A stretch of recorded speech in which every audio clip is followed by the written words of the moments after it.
je me suis retrouvé projeté en avant sur 2 mètres. J'étais sur une chaise à bascule, à genoux. Mhm. Et là, c'est pas ma bouche qui disait Dieu souvent. Là c'est mon âme, mes tripes. Oui. Du fond de moi-même, je dis Jésus, c'est bon, je te donne ma vie. Une fois, 2 fois, je tombe sur la face, je vois toute ma vie défiler.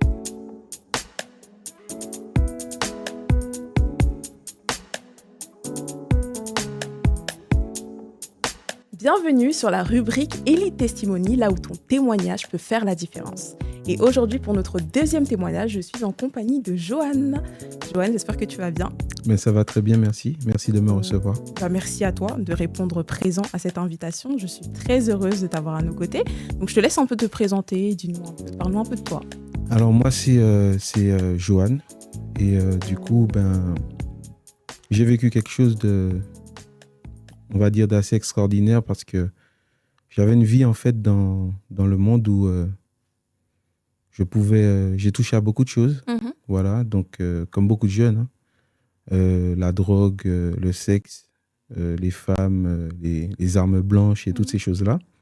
Et je pensais que c'était ça la vraie vie, bien que j'avais une famille chrétienne, si je peux dire ça ainsi, surtout ma mère. Mon père, il avait un pied dedans, un pied à l'extérieur. Et puis, jusqu'à ce qu'un jour, je rencontre le Seigneur. Donc, je ne sais pas par où tu veux qu'on commence. Alors, je vais rebondir sur ce que tu dis. Tu dis que jusqu'au jour où tu rencontres le Seigneur, c'est qu'il y a eu un avant et un après. Est-ce que tu peux nous parler un peu de ton avant ? Alors, mon avant, c'était quoi ? C'était... alors j'ai grandi dans un quartier en Martinique. Mhm.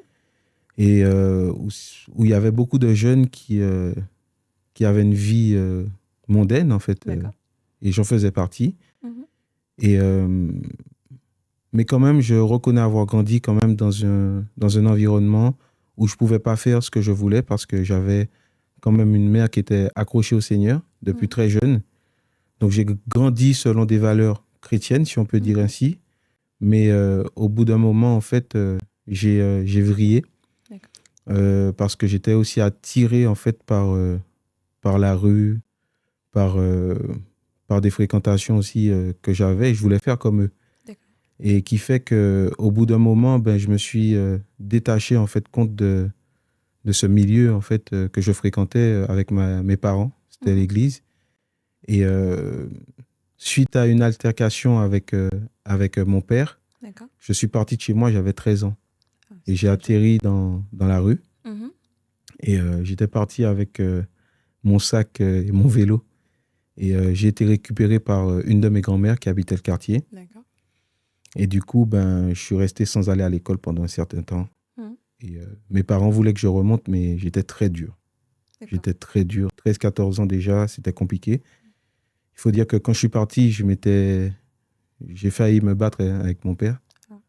Donc, j'avais beaucoup de blessures aussi parce que, ayant vécu certaines choses dans le cercle familial, voilà, avec mes parents et tout ça, ça ne fonctionnait pas bien. Qui fait que, donc très jeune, je suis arrivé dans la rue, je suis resté presque 1 an sans aller à l'école. Et puis, un beau jour, je suis revenu chez mes parents après 5 ou 6 ans. D'accord. Et j'ai rencontré une jeune fille qui venait en vacances. Et j'avais eu ce qu'on appelle le coup de foudre. Voilà. Et du coup, quand elle est partie, elle m'avait contacté. N'étant toujours pas dans la foi. J'avais peut-être à ce moment-là, je ne me rappelle plus, une vingtaine d'années. D'accord. Et ce qui va se passer, c'est que elle va tomber enceinte, en fait. Elle va tomber enceinte, j'avais 22 ans, voilà, comme ça. Et elle avait 20 ans. Et ce qui va se passer ce jour-là, c'était que j'étais chez ma grand-mère qui habitait le quartier. Et ma mère descend en trombe. On voulait retirer, en fait, l'enfant. D'accord. Parce que pour moi, c'était trop jeune. Et puis, j'aimais courir les jupons, tout ça. Donc, c'était compliqué. Et ma mère descend en trombe. Elle ne savait pas qu'on était ensemble.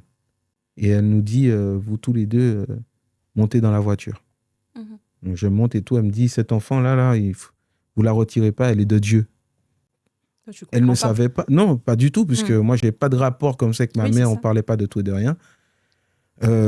J'étais remonté chez mon père depuis peu. Donc, moi, je ne comprenais pas. J'ai jamais osé lui demander, en fait, comment elle savait ça et tout. Et du coup, ce qui s'est passé, c'est que ça m'a aidé. Elle nous a proposé de rentrer, de venir chez elle, du coup, pour ne pas qu'on retire l'enfant, qu'elle allait nous soutenir et toutes ces choses-là. Ce qui va se passer, c'est que l'enfant maintenant arrive et un jour, elle descend, elle me dit, par contre, vous ne pouvez pas rester comme ça sans être marié parce que ça me met en porte-à-faux avec mon Dieu. Alors moi, j'ai dit, mais écoute, on t'avait rien demandé et tout. J'étais très trash. On t'avait rien demandé et tout. Je suis désolé, moi, je resterai ici. J'étais très rebelle à l'époque. Et elle était, elle aussi, tenait tête, en fait. Elle me disait, non, non, non, c'est soit vous vous mariez, je te donne une solution. Vous vous mariez, ou sinon vous séparez de corps. Et j'ai dit, non, hors de question. Et un jour, mon père vient et mon père, il me dit, il va falloir que tu partes et tout, si tu veux pas te soumettre, en réalité. Et j'étais très en colère. Et je suis parti de la maison et voilà comment je suis venu ici habiter en France. D'accord. Alors moi, je veux qu'on revienne un petit peu sur le avant. Tu dis entre 13 ans et 14 ans jusqu'à tes 20 ans, tu étais dehors, donc tu étais les mauvais amis, les mauvaises compagnies, etc. Mais concrètement, ça se concrétisait par quoi les actions? La drogue, tu as cité la oui, la drogue. drogue. Donc je fumais beaucoup. D'accord. À 12 ans, j'ai commencé à fumer de l'herbe, des joints et tout ça. Donc j'allais à l'école, j'étais pas dans mon état normal. Je traînais dans la rue, donc il fallait bien se défendre. Et j'avais tendance aussi à être un peu taquin aussi, par moment. Donc je vous dis pas que j'ai... il y a des choses qui se sont passées, par exemple des rixes, des choses comme ça. Je me suis retrouvé avec des hématomes dans la tête et toutes ces choses-là. Et puis derrière, on veut toujours... on aurait tendance à être un peu revanchard, en fait, dans la rue. Donc ça engendre des problèmes. Voilà, et j'étais le plus petit à l'époque, sur ce qu'on appelle les places aux Antilles. Pour ceux qui vont suivre, ils vont reconnaître. Et voilà, parmi des grands qui faisaient du gros business, qui tombaient souvent en prison, qui avaient des fois des armes et toutes ces choses. D'accord, très bien, on comprend très bien. Et comme tu disais, donc là, tu rencontres une femme, une jeune femme. Elle est chrétienne? Est-ce qu'elle est... Non, pas du tout. D'accord, elle n'est pas du tout chrétienne. Non, elle est aussi incroyante, entre guillemets, que moi. D'accord. Et justement, on fumait ensemble, toutes ces choses-là. Okay, voilà. Mais bizarrement, il y avait quelque chose qui me rattachait vraiment à elle. Et je ne comprenais pas parce que ce n'était pas mon style de fille. Mais il y avait vraiment quelque chose que je ne pouvais pas expliquer. D'accord. Et du coup, quand on a eu l'enfant, voilà, on a pu... quand ma mère m'a dit, cet enfant, vous ne la retirez pas, elle est de Dieu. On n'a pas... Ok, d'accord, on a assumé comme ça. Et puis d'ailleurs, il y a un événement aussi pour encourager peut-être certains jeunes parents. À 22 ans, donc, cet enfant va arriver, mais je n'ai pas eu le temps d'arriver à l'hôpital. Donc, elle est arrivée sur l'autoroute à l'époque. Il était peut-être 11h30 du soir. Donc, pas facile. Donc, elle est arrivée dans ma main parce que les secours n'ont pas eu le temps d'arriver. Donc, c'est ma première fille que je salue au passage, qui a aujourd'hui, qui aura 14 ans. Voilà. D'accord. Alors, là, on est sur le fait que tu es arrivé en France, du coup.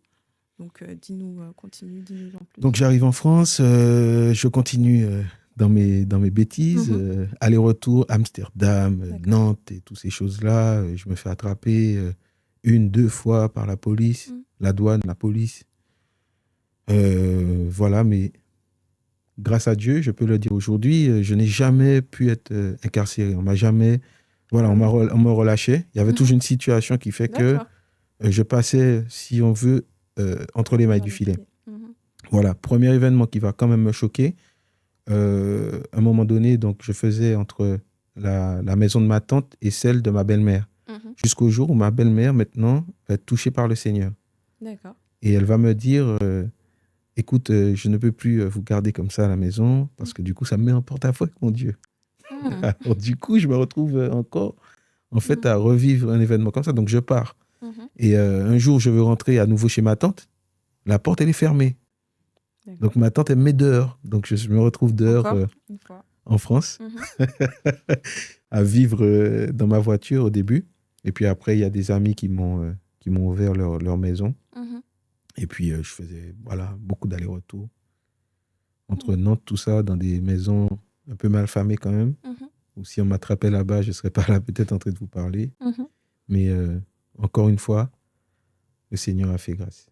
D'accord. Et cette rencontre avec Christ, elle arrive à quel moment dans ton témoignage? Alors, il y a quelque chose qui va se passer. Au bout d'un moment, ma tante qui m'avait mis dehors m'appelle et elle me dit que, je ne sais pas, mais il y a la responsable du logement qui vient et qui me dit qu'elle ne t'avait pas compté en fait, dans le recensement en fait, des maisons parce qu'en fait, Ok. il devait écraser en fait, son bâtiment. Mhm. Et elle me dit qu'ils veulent te donner un logement. Alors moi, je ne comprenais pas. Mhm. Je dis, OK, je n'ai pas de travail, je n'ai plus rien. Ouais, c'est J'étais bizarre. bloqué, pendant 2 ans, je ne trouvais pas de travail, Mhm. donc je dealais en fait. Ah oui, Voilà, je dealais étant en d'accord. France. Et ce qui va se passer, c'est que, donc on m'appelle pour visiter le logement. Mhm. Alors un logement 100 mètres carrés, quoi, tout ça, et on me dit que j'ai pas le droit de refuser.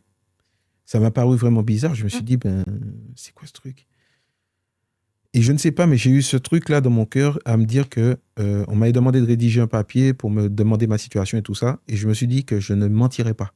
Je ne sais D'accord. pas, j'ai eu comme une crainte en fait à ce moment-là. Mhm. Je dis ça, c'est pas normal. Je dis que c'est bizarre, on dirait que ça vient de Dieu, ça. Mhm. Alors du coup, je me suis dit, je ne mentirai pas sur le papier. J'ai dit ma D'accord. situation exacte. Et du coup, on accepte mon truc alors que je ne travaille pas. Surtout en France, c'est compliqué, hein. Ouais. Donc on me donne un logement, donc c'est Mhm. l'OPH. Mhm. Et quand j'arrive dans ce logement et tout, je me rappelle que ma tante me disait, ah ouais, ben tiens, t'as un balcon et tout, tu pourras fumer et tout. J'ai dit non, non, non, je voulais même pas entendre parler de ça parce que ça m'avait tellement donné la crainte. Ça Mhm. sortait du commun, en fait. Je me suis dit, Mhm. mais c'est pas normal, ça. Ça, on dirait que c'est Dieu qui fait ça, en fait. Donc j'avais comme un saint respect, en fait, par rapport à ça. Je me suis dit, non, c'est impossible. Mais non, j'ai dit, je veux même pas entendre parler de ça. Mais bon, Oui, voilà. oui, oui, oui, oui. Et il y a quelque chose aussi, c'est qu'ils nous avaient mis le logement sur nos 2 prénoms. Ok, d'accord. Moi et Et la- justement celle qui était ma copine à Mhm. l'époque. D'accord. Et donc voilà. Donc voilà, et de fil en aiguille, j'ai recommencé à fumer. Mhm. La maison a recommencé à être un labo. Et même quand on a commencé à habiter dedans, ben, je fumais devant ma fille. Ah C'était ouais. compliqué, j'avais vraiment une vie compliquée. Mhm. Quand même. Moi, ce que je trouve intéressant quand même dans ce début de témoignage, c'est que malgré toutes ces mauvaises choses, malgré ces travers, il y avait quand même un- une semence de Dieu en fait à l'intérieur parce que tu dis, à ce moment-là, tu t'es dit, bah, ah, c'est Dieu. Donc c'est qu'il y avait quelque chose qui était là, qui était enfoui, on va dire, et qui devait ressortir en quelque sorte.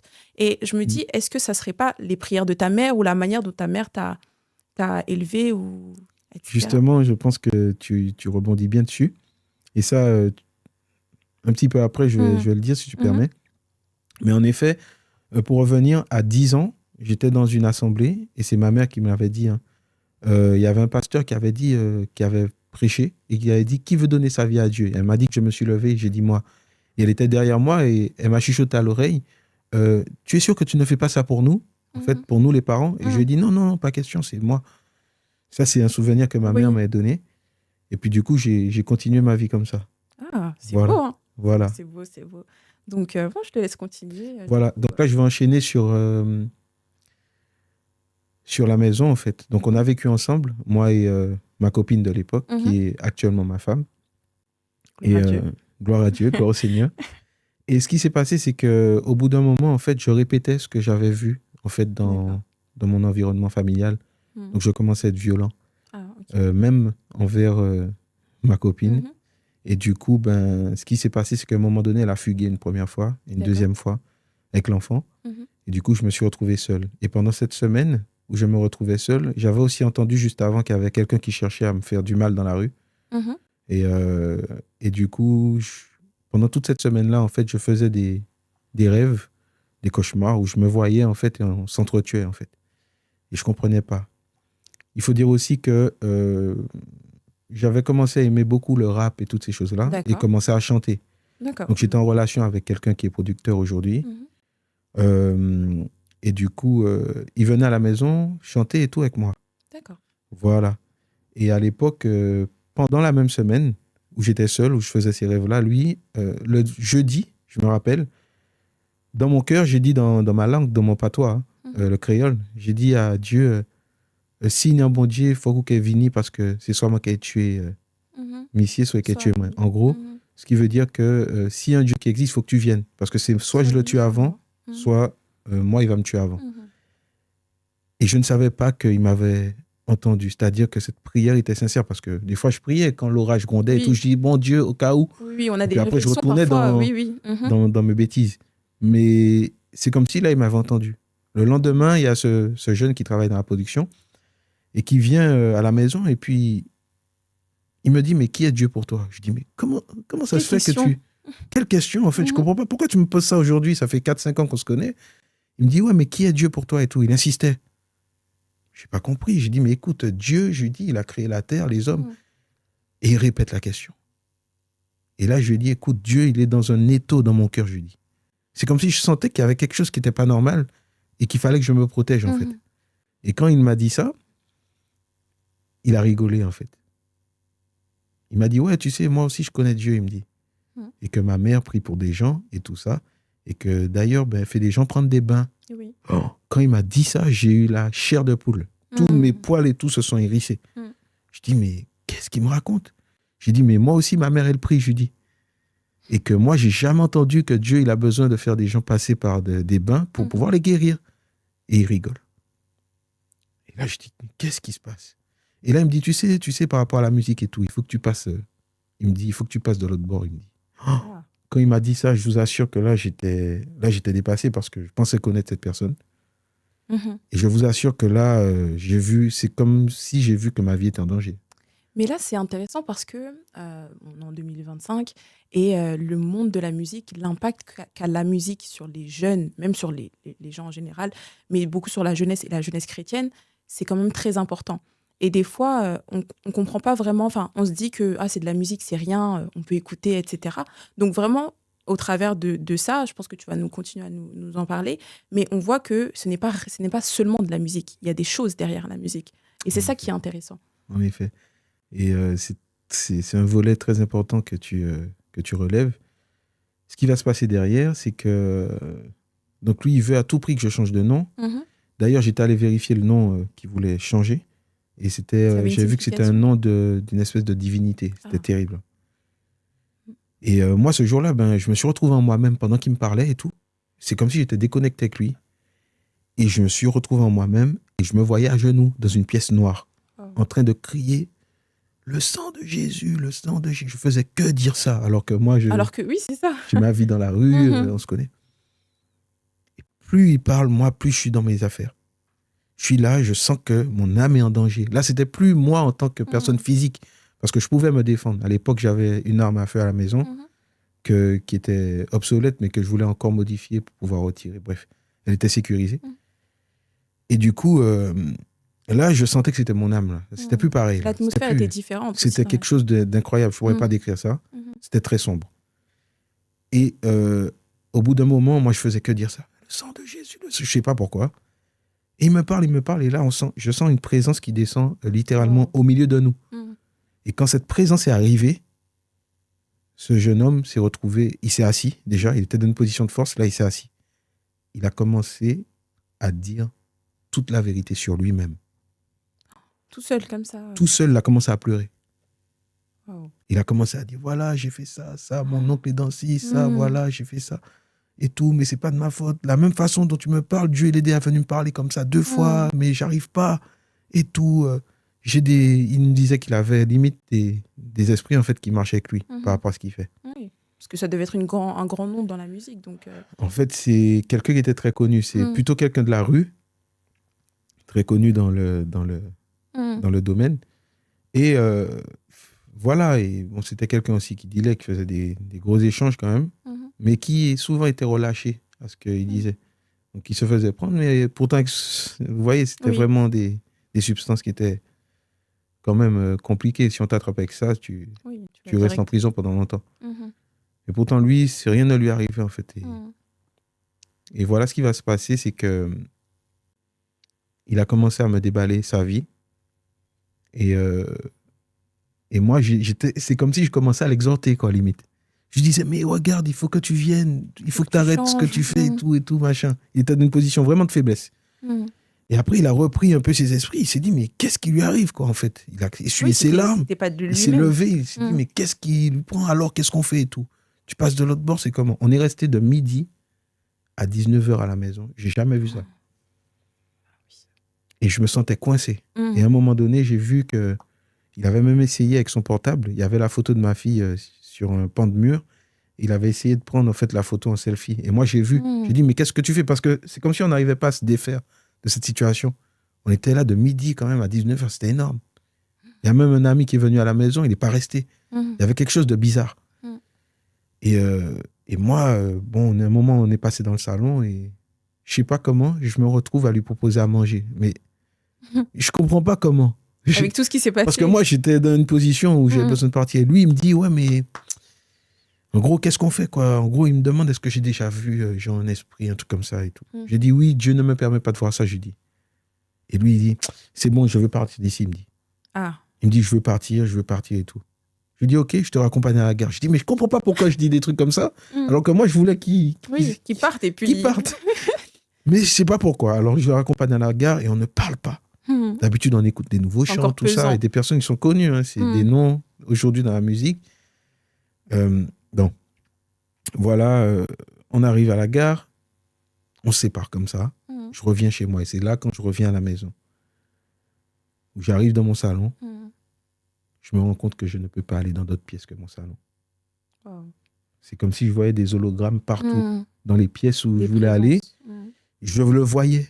Ce jeune-là, je le voyais. Et je me dis, mais qu'est-ce qui se passe? Et là, j'ai vraiment eu de la crainte. J'ai appelé ma mère, je me suis souvenu d'elle. Ah. Moi qui étais très, très, très virulent envers elle. Et je l'ai appelée et je lui ai raconté tout ça. Elle n'a même pas cherché à être dans les sentiments avec moi. Je pleurais et tout. Elle m'a dit, c'est le temps de donner ta vie à Jésus. Amen. Et quand elle m'a dit ça, j'étais prêt à faire tout ce qu'il y avait à faire. Je vous assure, parce que je n'ai jamais vu ça. Ça, c'était dans les films là, qu'on voit ça. Et elle m'a dit, écoute, on va lire tel passage et tout. On a commencé à lire. Elle a dit qu'il faut que tu donnes ta vie au Seigneur. En gros, prière de repentance, tout ça. Et puis rien ne change, quoi. Derrière, elle me dit, bon, je vais devoir te laisser. Je lui dis non et tout. Et puis voilà que moi, je me retrouve seul et je me retrouve à lire ma Bible. Impossible pour moi de fermer l'œil. Jusqu'au lever du soleil, vers 8h du matin, comme ça, je me sens libre. En fait, j'ai accès à nouveau aux pièces de la maison. Et ce qui va se passer, c'est que je vais aller dans ma cuisine. J'avais beaucoup de substances à l'époque, donc je me retrouve à rouler un joint encore, à prendre une bière. Je me dis, mais qu'est-ce qui s'est passé hier et tout? J'essaie de me refaire le film et tout. Et je me dis, tiens, je vais écouter musique mondaine. Je m'assois, j'écoute ma musique. J'allais écouter la musique et là, je tombe sur un jeune qui donne un témoignage. Parce que moi, les pasteurs, tout ça, j'en pouvais plus. En fait, moi, ça me disait rien, en fait. Les gens habillés, costumes, cravates. Et je vois un jeune tout simple qui donne un témoignage. Son témoignage, je ne sais pas pourquoi, comment il fait pour arriver en fait sur mon téléphone et je le lis, je l'écoute. Et quand je l'écoute, je vois que c'est ce qui s'est passé la veille. Il parlait du témoignage d'une personne en fait qu'il avait connue très jeune et que cette personne l'a rencontrée longtemps après, que cette personne l'a fait entrer dans son bureau et qu'il lui a proposé de faire un pacte. Et là, j'ai compris que c'était mon âme qui était en jeu. Et quand j'ai compris ça, j'ai senti une présence descendre dans ma cuisine. En fait, c'était le ciel que j'ai senti. En fait, c'est quelque chose d'écrasant. Et je me suis retrouvé projeté en avant sur 2 mètres. J'étais sur une chaise à bascule, à genoux. Et là, c'est pas ma bouche qui disait Dieu souvent. Là c'est mon âme, mes tripes. Du fond de moi-même, je dis Jésus, c'est bon, je te donne ma vie. Une fois, 2 fois, je tombe sur la face, je vois toute ma vie défiler. Tout ce que j'avais fait de mauvais dans ma vie, je l'ai vu défiler en plein jour. Je lui ai demandé pardon pendant près de 30 minutes. Et quand j'ai ouvert les yeux, je me suis retrouvé en train de baigner ma tête dans une flaque de larmes, tellement j'avais pleuré. Et j'ouvre mes yeux, je regarde par la fenêtre et je dis, mais qu'est-ce qui se passe? Je ne comprenais toujours pas. J'essaie de me lever, je n'y arrive pas. Ma tête est affaissée contre le sol. J'ai comme une main comme ça sur moi, je sens une pression.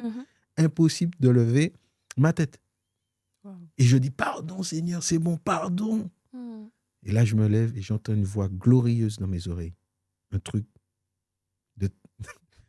de fou, comme dirait la jeunesse. Incroyable, comme des anges qui chantaient. C'était puissant. À un tel point que mes pieds, en fait marchaient seuls dans le salon. Je me rappelle que, en fait, je demandais à mes pieds, consciemment, d'arrêter de marcher. C'est comme si je commandais à mes pieds, mais je n'y arrivais pas. Et je faisais le tour. J'ai dit, c'est bon, Seigneur, si c'est toi qui fais ça, permets que j'appelle ma mère. Ça s'est arrêté. D'un coup, J'ai couru, j'ai pris le téléphone, j'ai appelé ma mère. Je suis tombé sur une de mes petites sœurs et qui était choquée de m'entendre pleurer. Il dit, ouais, maman, il y a Johan, il pleure et tout. Je dis, passe-moi maman et tout. Et en fait, ma mère qui prend le téléphone, elle écoute. La veille, elle avait prié avec moi. Oui. Hein. Et je lui dis, maman, c'est fini, j'arrête avec le monde, je donne ma vie à Jésus et tout. Elle me dit, elle écoute, elle ne répond même pas. Elle est là, elle écoute seulement. J'ai dit, maman, j'arrête, je te dis, maman, je donne ma vie à Jésus, c'est fini le monde. Je parlais sans arrêter. Elle me dit, elle ne me dit rien. Et pendant qu'elle m'écoutait, j'entends une voix me parler cette fois-ci. Me dire, tu as perdu 15 ans dans le monde, j'entends. J'entends ça, mais fort. Je dis, maman, j'ai entendu Dieu me parler. Il m'a dit que tu as perdu 15 ans. Et c'est là, elle m'a dit, quoi? C'est là qu'elle a prêté attention, parce qu'elle ne me croyait pas avant. Elle me l'a avoué après. Parce que ça faisait 15 ans qu'elle priait pour moi. C'est là où je voulais revenir sur ce que tu disais. Ça faisait 15 ans qu'elle priait pour que je sorte, parce que je ne l'écoutais plus. J'étais compliqué, moi. Elle a intercédé, du coup. Elle a intercédé pendant très, très longtemps. Elle ne me disait plus rien. Et j'ai une petite anecdote comme ça. Un jour, j'étais chez un gars, bon, ce n'était pas quelqu'un de très bien. En général, mes fréquentations, c'était compliqué. Et je me rappelle que ma mère, j'étais en France, elle était en Martinique. Hein. Elle m'appelle un jour, je vais chez ce gars, j'arrive chez lui. Je reçois un appel. Là où tu es, là, tu ne dois pas être ici. Ah, j'étais choqué. Je dis quoi? Donc ça, c'est une petite anecdote pour dire qu'une mère qui prie, c'est quelque chose.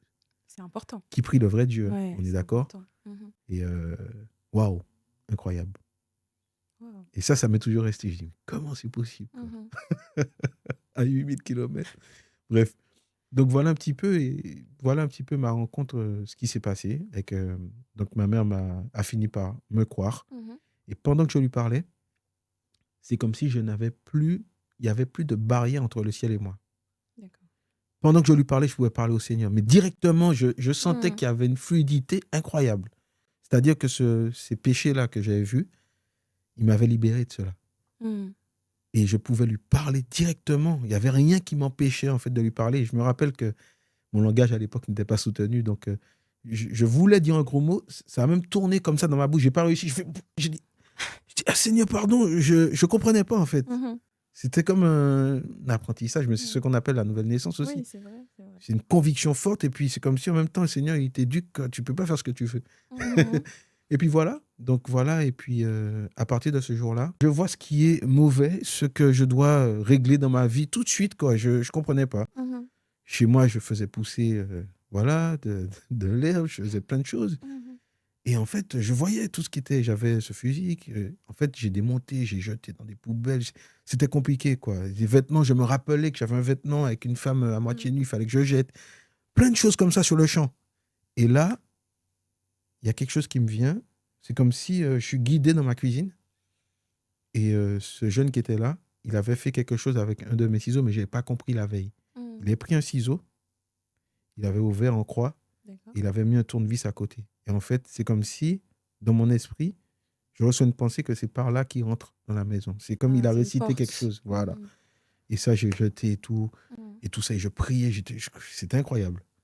Et moi, j'aimerais bien revenir sur quelque chose, parce que tu as dit la première fois que tu as appelé ta mère, ce qui s'est passé. Sauf qu'après, le lendemain matin, tu as recommencé à fumer, entre-temps, entre le deuxième appel. Et je me dis, mais au deuxième appel, à partir du deuxième appel, est-ce que tu as délaissé tout d'un coup comme ça, ou est-ce que ça a été un processus, tout ce qui est drogue, tout ce que tu continues à faire? Parce que, comme tu dis au début, la première fois, tu étais aussi, oui, j'ai peur, je vais délaisser tout, je vais délaisser toute chose. Et après, tu recommences un peu à fumer, tu prends ta petite bière avant que la deuxième chose arrive. Et là, là, c'est vraiment encore un peu plus fort. Et là, est-ce que, du coup, tu délaisses tout d'un coup, ou c'était un processus La première fois, c'était par rapport à l'appart. J'avais juste senti un respect et aussi comme des yeux en fait sur ma vie. Par contre, là, la deuxième fois, là, je peux pas expliquer. D'accord. Quelque chose de très, très fort. C'était plus moi-même. C'est-à-dire que ce que je pouvais toucher, c'est pas normal. J'arrivais plus à injurier. C'était compliqué. C'était très rapide. Et d'ailleurs, même par rapport à mes plantations et tout, c'est comme si moi, c'était mes petits bébés. Donc, ça veut dire que moi, je passe à côté, j'étais dérangé. Ah, ok. fallait que je jette pour être en paix. J'avais des Hmm. bouteilles de champagne et tout. En fait, il fallait que tout ça, je sois Ah, débarrassé. c'était direct, vraiment. C'était vraiment direct, D'accord. c'était sur le champ. Hmm. Et j'ai pas eu beaucoup de jours par rapport à ça. Et en fait, d'ailleurs, je faisais beaucoup de musique. Du coup, j'ai beaucoup de chants, de rap, de trap, de toutes ces choses-là. Et même dedans, où je chantais un peu de Dieu, tout ça. Je sais pas pourquoi, c'était comme prémonitoire. Mhm. Et ça, tout de suite, conviction, il faut jeter tout ça, là. C'est Ça, énorme, c'était hein. dur pour moi. C'est énorme, hein. C'était dur, mais j'arrivais devant, j'étais comme ça. Mais non, mais tout ce travail et tout, il faut jeter. Et J'ai dit, mais là, je parle quand même de toi, là. Non, il faut jeter. t'as obéi directement, c'est ça le truc. En fait, c'était curatif, hein. Hmm. Ouais, c'était très curatif. Et puis, il avait disposé mon cœur de par le fait qu'il m'ait aussi secoué comme ça. Et il faut dire que je suis resté 24 jours sans dormir quand ça m'est arrivé, cet événement. 24 jours sans dormir. Oh. Et j'essayais de dormir. La première semaine, j'étais choqué, hein. Les premiers jours, il y a eu 5 jours qui se sont écoulés, 4 ou 5 jours, je n'arrivais pas à manger. J'étais rempli de quelque chose qui me dépassait. Et je cessais de parler à Dieu pendant des heures. J'ouvrais la Bible, j'ai une soif, je ne comprenais pas. Ça a duré comme ça pendant longtemps, jour et nuit, je ne dormais pas. Impossible. Et la première semaine, j'étais choqué. J'ai dit, mais Seigneur, mais ta parole dit, dans Psaume 4, verset 9, que je me couche et je m'endors en sécurité. Seigneur, non, je veux dormir. Impossible. J'essayais, je me suis forcé, je n'ai pas réussi. Et quand je me suis forcé, un jour, j'ai vu, quand j'ai voulu fermer mes yeux, c'est comme si, et j'ai vu un lion, en fait, qui rentrait avec comme des espèces d'aliens derrière. J'ai compris que c'était le diable, il était laid.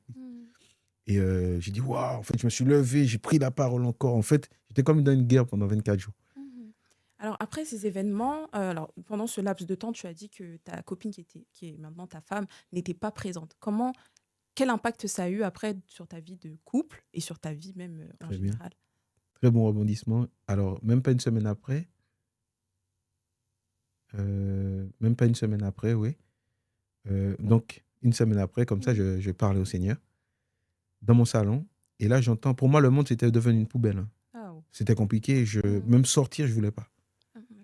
Et j'entends comme ça, fortement, tu vas te marier, j'entends. Alors que j'étais en train de...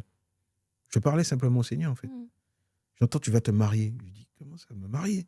Et je vois l'image, en fait, de cette femme que j'ai délaissée au final. Et parce que moi, entre-temps, je courais des jupons, j'étais quelqu'un d'autre. Je vois son image venir et moi, j'ai crié, non, je veux pas, dans ma maison seule, comme un fou. Non, je veux pas et tout. Et j'entends, tu vas te marier, c'est ta femme. Et il m'a dit 3 choses. Il m'a dit, c'est ta femme. Et là, c'est comme si mon cœur a accepté. J'ai senti un amour, en fait, me revêtir. C'était pas normal, ça. Parce que quand j'ai écouté cette parole, en fait, j'ai senti un amour qui descendait pas de moi-même. Ça venait pas de moi-même, c'était descendu d'en haut, en fait. Et je la voyais dans mon esprit comme si elle brillait. J'ai dit, waouh, c'est ma femme, quoi. Et puis, j'ai dit, mais Seigneur, je suis trop susceptible, je ne peux pas revenir vers elle. D'accord. Et là, il m'a dit, reste dans ma présence, je la ferai revenir. Amen. Même pas une semaine après, hein. J'entends la porte qui toque. Elle sortait du boulot, elle était comme perdue devant la porte. Et moi, je regarde dans la lunette, là, je dis, c'est elle. Et j'ouvre. Et on ne se parlait pas, parce qu'avec tout ce qui s'était passé, on s'était limite battu et tout, c'était compliqué, hein. Et elle est rentrée. Et dans mon cœur, je dis, Jésus, t'es trop fort. Mais entre-temps, j'ai changé. J'ai perdu beaucoup de poids. Je n'arrivais pas à manger convenablement. C'était compliqué pour moi. J'avais coupé mes cheveux. Il fallait que je me nettoie, quoi. C'était compliqué, en fait. Et là, je retourne à ma vaisselle. Et là, elle rentre dans la cuisine. Elle s'assoit. On ne parle pas pendant, je ne sais pas, une trentaine de minutes. Et je me dis, mais Jésus, t'es trop fort. En fait, ce qu'il me disait est en train de se faire devant moi. Et là, elle me dit, qui t'a changé comme ça? Wow. Et je lui dis, ben voilà ce qui s'est passé. Jésus m'a visité chez moi et tout. Elle m'écoute. Elle me dit, à partir d'aujourd'hui, je ne veux plus sortir de cette maison. Il y a une parole qui est venue en moi. Tout tant qu'on ne sera pas mariés, là, on ne vivra pas sous le même toit, je lui dis. Elle m'a dit d'accord. Elle a dit d'accord? Elle a dit d'accord, direct. Et depuis ce jour-là, tous les jours, elle a commencé à venir à la maison. Alors, on ouvrait la Bible comme ça pour savoir qu'est-ce que le Seigneur il nous demandait, qu'est-ce qu'il voulait, qu'il attendait de nous. Sachant qu'elle aussi, elle n'était pas... non, alors elle avait commencé, il y avait quelque chose qui s'était passé, c'est qu'un jour, elle était allée avec sa mère dans une assemblée. Et un jour, elle a été comme touchée, en fait. Et elle m'avait parlé de ça, mais c'était bizarre, bref. Donc ça commençait un petit peu, elle aussi, de son côté. Ouais. Ok, Et puis il y a ma mère des fois qui lui parlait, tout ça, d'accord. mais c'était pas encore vraiment. Mhm. Voilà. Ça nous empêchait pas de faire des bêtises, quoi. Oui. Mhm. Et donc voilà ce qui s'est passé. Et donc chaque jour, elle commençait à venir. Puis jusqu'au jour où je suis resté quand même 24 jours. C'était énorme. Mhm. J'avais pas une cerne. Pas une cerne. Impossible de fermer l'œil. Mhm. Méditation, prédication, prière, méditation, prédication, prière, méditation. C'était que ça que je faisais. Waouh. Et ma mère m'appelait tous les jours aussi. Parce Mhm. que quand le Seigneur m'avait touché, j'ai senti une puissance rentrer en moi. Et ma bouche a commencé à déclarer beaucoup de choses. Et dans ces choses-là, il y avait le fait que tu l'appelleras pour prier chaque jour avec lui. Mhm. C'était comme si ça sortait de ma bouche, mais c'était pas moi. Je voyais blanc, un écran. Et, euh, et voilà, en fait. Moi, j'aimerais savoir concrètement, qu'est-ce que Dieu t'a apporté que tu ne trouvais pas dans le monde? Parce que la jeunesse actuelle, on peut voir parfois, que ce soit dans la musique mondaine, on va leur donner, on leur promet un gros cachet. D'un côté, on leur promet des belles femmes, ou si pour les femmes, l'inverse. En fait, le diable promet des choses sur un plateau d'or, en fait. Mm. Et on se dit, mais pourquoi je vais aller suivre Jésus si je peux avoir tout ça? Et, et sans savoir, on se lance dans des mauvaises choses. Mais alors concrètement, qu'est-ce que Jésus t'a apporté de concret?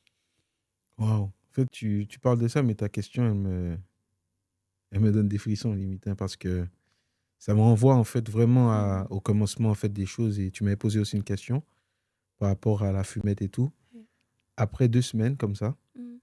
je me retrouve à vider ma maison et tout. Mhm. Je faisais que ça toute la journée. Chercher ce qui était pas bon et tout. Et un jour, je tombe sur un morceau de shit, hein. Mhm. Voilà. Et je vais poser la question à Dieu, lui dire, mais en fait, ça se trouve, c'est toi qui as inventé ça aussi. En fait, c'est toi t'as permis qu'il y ait la Oui. plante, tout ça. Mhm. C'est comment? Et en fait, pour répondre aussi à ta question, ce que j'ai trouvé en lui, c'est un père. Amen. J'ai trouvé en Dieu un père. Mhm. Et aujourd'hui, je peux t'assurer que personne ne peut prendre cette place. Mhm. Ah oui, j'aime beaucoup mon père dans la chair, j'aime beaucoup mes frères et sœurs. Mais en Dieu, il m'a éduqué comme jamais je n'ai reçu d'éducation. Seul à seul avec lui. Mais c'est quelque chose d'incroyable. Et Mhm. si tu permets, on pourra en toucher quelques points à la fin. Mais... Oui. Donc voilà, et en fait, en trouvant ça, j'ai voulu rouler. Je me suis dit, ben tiens, contre moi-même, je me dis, mais Seigneur, mais c'est toi qui as créé tout. Ben, peut-être que c'est l'abus Mhm. qui était mauvais. Je me retrouve à rouler un joint. Je trouve tout ce qu'il faut pour rouler un joint. Incroyable. Alors que j'ai beaucoup jeté de choses, hein. Mhm. Et je dis quoi? J'étais seul à seul, hein, avec le Seigneur. Je lui dis, si c'est toi qui veux que j'arrête réellement, si c'est pas de toi ces choses-là, donne-moi un signe, s'il te plaît. Mhm. C'est tout ce que je te demande. Et je me mets à l'extérieur et je vais vouloir allumer. Et je viens pour allumer, je n'allume pas. Je viens pour allumer, je n'allume pas. Je dis, Seigneur, si c'est toi qui veux que j'arrête, je veux que tu me donnes un signe sur le champ. Parce que j'étais prêt à arrêter tout. Mhm. Et quand je viens pour allumer, j'entends l'orage. Je ne sais pas si c'est moi seulement qui l'ai entendu ce jour-là. Ça m'a transpercé le cœur. Je dis, c'est bizarre. Après, la pluie, je crois qu'il commence à tomber. Je dis, c'est quoi ce truc? Pourtant, il n'y avait pas de signe qui montrait ça. Donc j'ai dit, bon, peut-être que c'est moi qui me fais des idées. Mhm. Alors j'ai dit, bon, ben, je suis encore là, Seigneur. Si c'est toi, donne-moi un signe. J'ai voulu rallumer. J'ai fait ça, tac, tac. Quand j'ai voulu encore orage, j'ai dit, c'est bon, j'ai tout balancé. Mhm. Depuis ce jour-là, c'était fini, je crois. Ah, non, c'est Fin merveilleux. de l'histoire. J'avais essayé encore de... Je crois que derrière, j'avais appelé un ami, j'avais essayé, j'arrivais plus, j'ai balancé, j'arrivais pas. C'était Mhm. fini. Et pourtant, j'étais un très gros fumeur.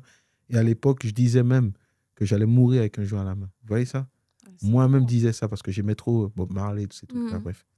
Et pour rebondir sur ce que tu es en train de dire, on dit souvent que, dans la médecine, on entend que on ne peut pas arrêter du jour au lendemain la fumée, la cigarette, parce que c'est quelque chose d'addictif. Donc, quand tu es addict à quelque chose depuis des années, tu ne peux pas arrêter, stopper d'un coup. Donc, on voit vraiment que ce que l'homme dit, Dieu peut faire quelque chose d'autre, en fait. Dieu J'en peut suis faire témoin. différemment. J'en suis Donc, témoin. non, c'est bien. Parce que déjà, même l'homme aussi dit qu'en fait, on ne peut pas tenir plus de 10 jours sans dormir. Mhm. Sinon, on meurt. C'est prouvé scientifiquement. Mhm. Je suis resté 24 jours. Waouh. Quand je dis sans fermer l'œil, c'est pas des blagues. Mm. C'est pas je suis resté 10 minutes, j'ai fait un petit coucher. Non, non, rien. Mm. 24 jours après, j'ai fait 6 heures de sommeil. C'était ma première nuit. Et je me rappelle, après avoir fait ça, alors il y a une anecdote que je voudrais dire parce qu'il y a des gens qui vivent aussi certainement des choses qu'ils ne comprennent pas. Pendant ces jours-là, je savais que j'étais en guerre, moi.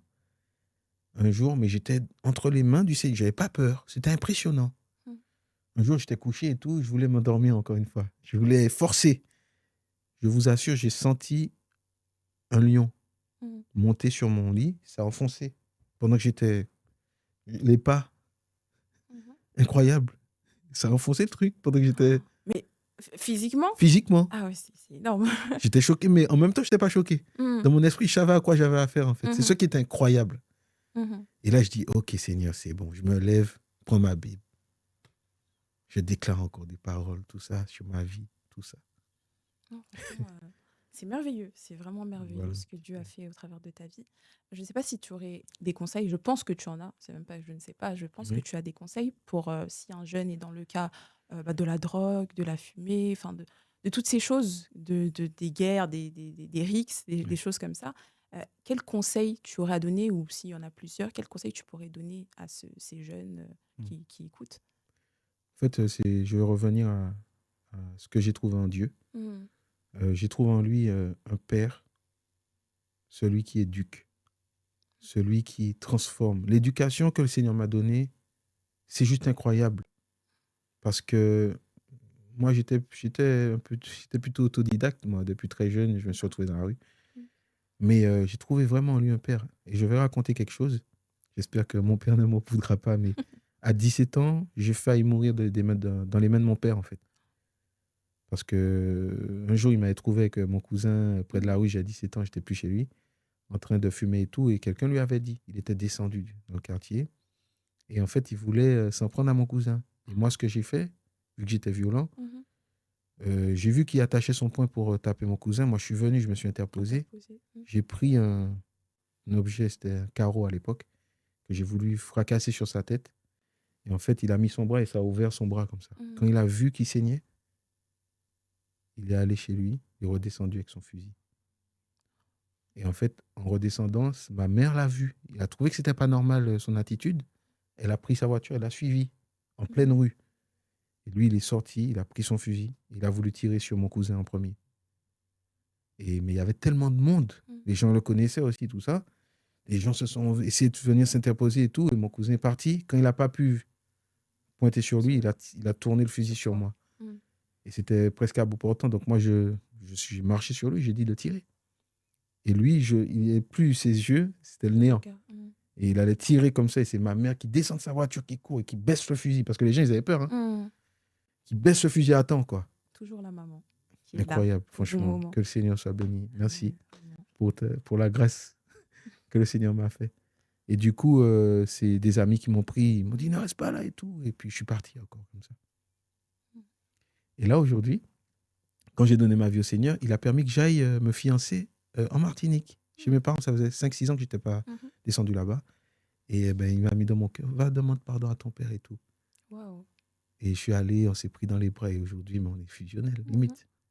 Juste avant que je vienne, je parlais avec lui. C'est merveilleux, c'est merveilleux. Non, c'est vraiment très bien. Donc le conseil, ce serait de dire que notre Créateur, il est fidèle, il est merveilleux et qu'il est vraiment un Père. Et je comprends pourquoi il s'est fait fils d'ailleurs pour nous.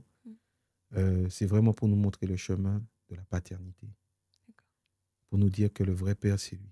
Selon Luc 23 aussi, verset 9, il nous dit, n'appelez personne Père sur la terre parce que vous avez un Père dans les cieux. Bien sûr, il y a des personnes qui jouent ce rôle, tout ça, il n'y a pas de souci. Mais il faut que nos cœurs puissent trouver en lui ce qu'il est. Il est le chef de tout. Il est le chef de la foi. Il est le chef de l'Église. Il est le chef spirituel. En fait, c'est le Père des esprits. Et quand on le trouve, le Seigneur, mais il n'y a personne qui est fidèle comme lui. David a dit, mon père et ma mère m'abandonnent, mais toi, Yahweh, tu ne m'abandonneras jamais. Ça, c'est une certitude que nous avons en lui. Donc, j'encourage en fait toutes ces personnes qui ont eu un vécu similaire au mien ou pas, à considérer le Seigneur dans sa grandeur, dans sa supériorité. Il est au-dessus de tout, des démons, des tout. Je l'ai vu à l'œuvre, magnifique. Il est glorieux. Et aujourd'hui, ben, je peux dire que je l'aime et voilà, je demande au Seigneur qu'il puisse faire bien plus encore. Je sais qu'il peut faire pour la jeunesse d'aujourd'hui. C'est mon souhait. Amen. Merci beaucoup. Je Merci t'en prie. beaucoup. Ton témoignage était vraiment très, très, très édifiant. En tout cas, moi, ça m'a beaucoup touchée. Et vraiment, je rends grâce à Dieu parce que des personnes comme ça, comme toi, qui ont des témoignages assez poignants, ça nous montre aussi que bah, Jésus est bel et bien là et qu'il existe Ah et oui. qu'il a fait des choses et qu'il continue à faire. C'est ça aussi. Donc vraiment, merci beaucoup. Je ne sais pas si tu as une dernière chose à dire. Croyez en lui Mm. et donnez-lui tout votre cœur et venez comme vous êtes. N'essayez pas de vous cacher. Faites le Seigneur aime la sincérité. C'est ce que j'ai compris à travers ma prière. Je ne savais pas que j'étais sincère. Mais lui, il a vu, parmi toutes ces prières-là, que celle-là était sincère. Seigneur, ben, si tu existes, il faut que tu viennes. Parce que c'est soit je le tue, soit il me tue. Mm. C'était un truc très simple. Et jusqu'à aujourd'hui, même de sa fidélité, sa bonté, franchement, est-ce que j'ai quelque chose à dire de Dieu? Mm. Non, sincèrement. Franchement, c'est ma famille, mes enfants, ils me prévenaient. Aujourd'hui, j'ai 4 enfants. Wow. Et c'est merveilleux ce que le Seigneur a fait, je vous assure. Je pourrais pas. C'est C'est inexplicable quand incontable. même. Hein. C'est incontable, inexplicable, c'est profond. Mm. Ça remet toute ta vie en question, le Seigneur. Donc, je voudrais encourager aussi tous ces jeunes, en fait, qui ne savent pas vers où se tourner, Mhm. que tu sois musulman, je sais pas. C'est pas ça, en fait. Voilà, beaucoup sortent aussi de la foi, beaucoup sont athées, beaucoup reviennent aux ancêtres, toutes ces choses-là. Mais il faut connaître c'est qui l'ancien des jours. Oui. Ah oui. Donc, c'est Jésus. Je lui rends toute la gloire et merci vraiment de ce moment aussi. Ça me fait du bien d'en parler. Amen. Merci beaucoup, Joanne. Que Dieu te bénisse abondamment. Cet épisode est fini. Alors, vous pouvez nous retrouver après pour les prochains épisodes. N'hésitez pas à nous suivre pour ne rien manquer du prochain épisode des Testimonies.